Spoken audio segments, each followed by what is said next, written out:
You know, at one point in time, I wanted to see the whole society change. I wanted everybody to wake up in the morning time, and when they looked out of the windows or came outside and saw the sun or the snow, they would be excited because it was a grand day. That means basically that whatever the weather is, they were able to apply themselves through the accommodations that had been set up for times such as all times, that they might engage themselves in a fullness of day's activities.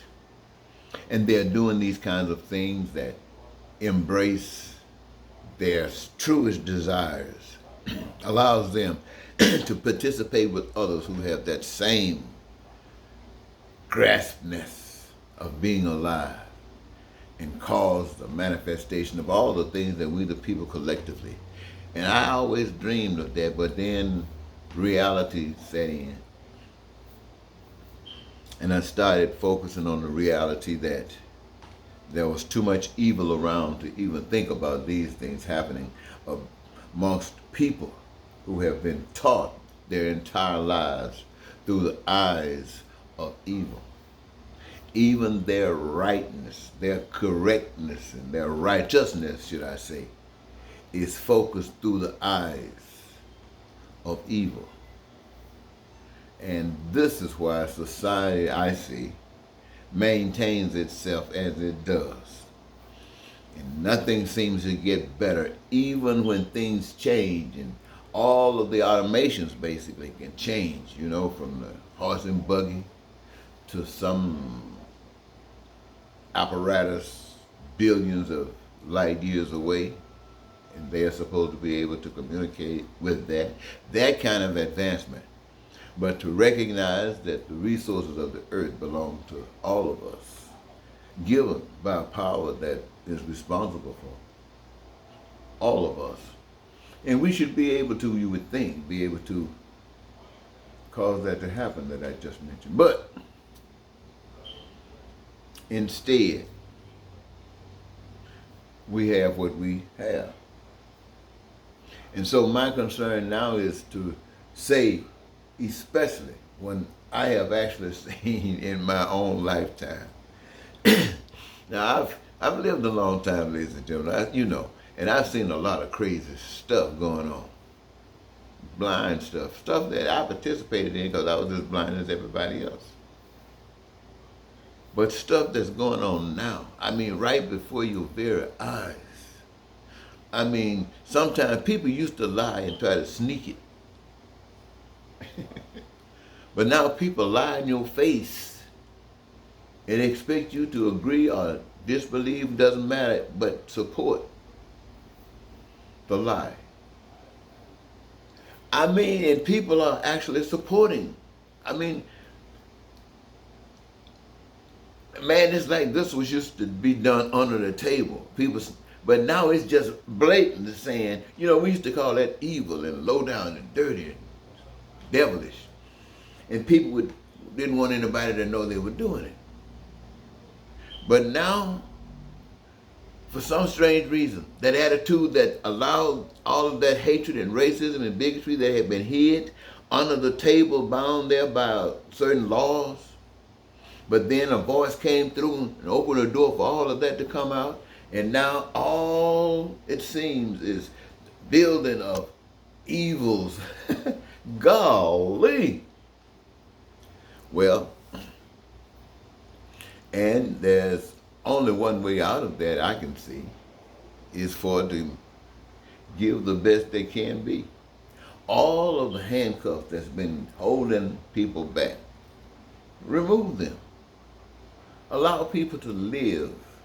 You see, there are certain things that's coming amongst us that would be essential if we ever want to live in peace, if we ever want to be prosperous and joyous in our lives and free, and if we want our dreams to come true. There are certain things that's going to have to be met, and that has to do with our survival here, because every last one of us are concerned about survival. That's to make sure that we have food and clothing and shelter. All of us. at all times, and not just no junk. We only have the best because we are the best. We have education unlimited and unrestricted because of what education does. I'm telling you, ladies and gentlemen, education is amazing. I'm just watching on the internet, seeing some stuff about math that I never even thought of. That it makes math so simple and so much easier. And just think about a certain group of people might have been taught this and others weren't. Wow, what a disadvantage. But that's the kind of thing that we are dealing with. And so the challenge is for each individual, you and 8 billion of you, if that's the many of you that's there, to claim your freedom from all of the stuff that you have been taught that has allowed and you to permit to exist the pain and suffering of so many people within your own community, within your own family, within your own nation, and this to all people everywhere. You have permitted this. We have permitted this. We have grown up in this. We have not wanted this to exist because we all believe we're going to die and go to heaven. Why? Because this is what we have been taught. We have never been taught that this is our heaven. But it has been hijacked.